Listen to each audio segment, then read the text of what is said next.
বললাম তো আমাকে কথা বলতে দিন না, আমি বিধায়ক আছি তো, আমাকে বিধায়ক হিসেবে এখানে ইনভাইট করা আছে, আমাকে কথা বলতে দিন।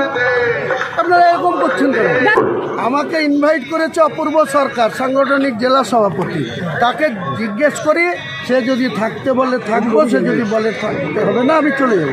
কি বলছেন? দল ধর্মনিরপেক্ষতা বিশ্বাস করে। ববিদার কোনো কথার আমি জবাব দিব না। নিয়ামক শেখ উপস্থিত আছে ওখানে, যে খুশি থাকতে পারে, যে খুশি থাকতে পারে, তার জন্য আমার আপনার পড়শি বিধায়ক পাশে দাঁড়িয়ে আছে, তিনি কলকাতায় আজকে ববিদার সঙ্গে মিট করছেন। যার সঙ্গে মিট করুক, উনি আমার কিছু বলার নেই।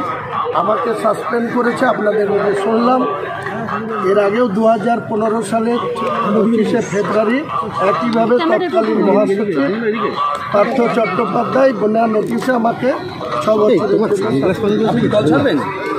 কালকেই রিজাইন দিয়ে দেবো তৃণমূল থেকে, কালকেই। এবং 22 তারিখে মুর্শিদাবাদে নিজের দলের ওপেনিং করবো, ঠিক আছে।